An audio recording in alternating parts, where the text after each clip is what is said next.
in welcoming the Vice President of the Region 5 of the Somali region, Mr. Speaker of Ethiopia. Mr. Speaker, Ethiopia is the next frontier of business. And as you know, we have a long border with the Ethiopian country. Mr. Speaker, for those of us who traveled to Addis Ababa, the others who went just because of that AU elections, Mr. Speaker, they have seen how Addis Ababa has changed. Addis Ababa now is the new Dubai of Africa, Mr. Speaker.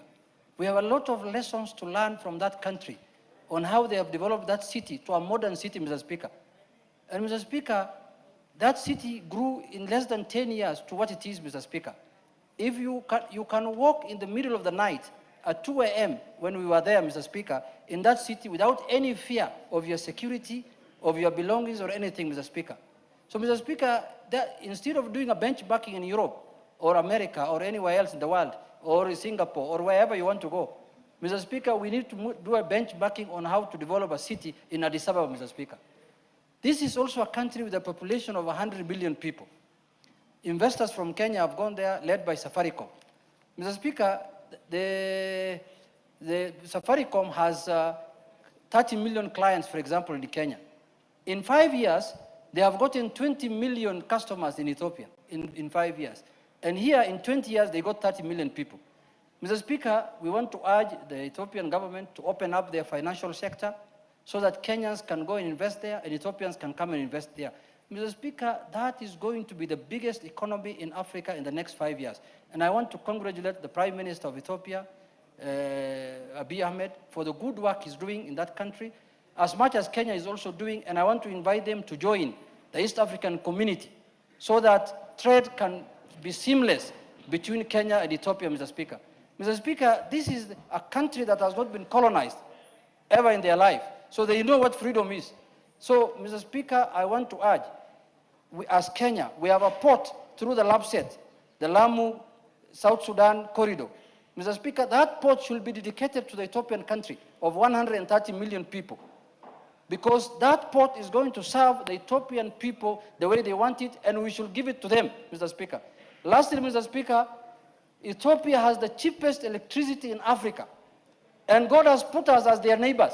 Mr. Speaker, we should import from that country a lot of electricity because electricity is expensive in our country. With those few remarks, I want to welcome the delegation from Ethiopia, led by the Vice President, that this is your second home. You can come here anytime you feel like. Thank you very much, Mr. Speaker. Yes, Majority Leader.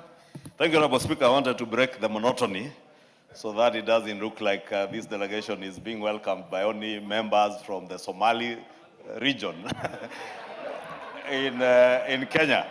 Although Honorable Junet, the leader of minority, is a Luo Somali. is officially... Yes, Junet, what is it? Mr. Speaker, you know this is a house of record. And I think somebody has sent the majority leader to destroy my political career. Mr. Speaker, I am a Somali by birth, but I have ceased to be one long time ago politically. So please, be careful. Thank you, Honorable Speaker. I was correcting only that he did listen, that although he was born a Somali, he is a Luo. He's an assimilated Luo and naturalized Luo. And allow me, Honorable Speaker, also to welcome this delegation from Somaliland. And as Honorable Bashir and the leader of minority have said, from the Somali region in Ethiopia, that to re-emphasize what they have already said, that Ethiopia remains a very critical partner to our nation. And Honorable Speaker, not just in terms of trade in the issues that Honorable Junet has spoken to, but also in food security. Ethiopia is not just giving us cheap power, but also helping us with food security, Honorable Speaker. Almost 50% of the beans that we consume in this country comes from Ethiopia. And a bit of wheat and barley that comes from Ethiopia. And definitely, Honorable Speaker, even meat, because I'm a trader in meat, there's a lot of beef cattle that comes from Ethiopia and finds its way to our dinner tables in this country. And as we welcome this delegation, we want to request you to continue deepening and tightening the relationship between our country and your country.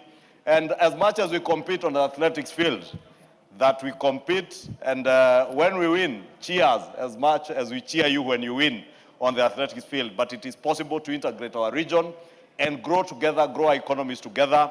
Safaricom, that is a Kenyan company, is doing well in Ethiopia, and as the leader of minority has requested, we would pray to a time when you completely open up the financial services sector in your country to allow even fintechs, because Kenya is a home of technology. Kenya is a home of very innovative young men and women who can invest in your country, and we look forward to the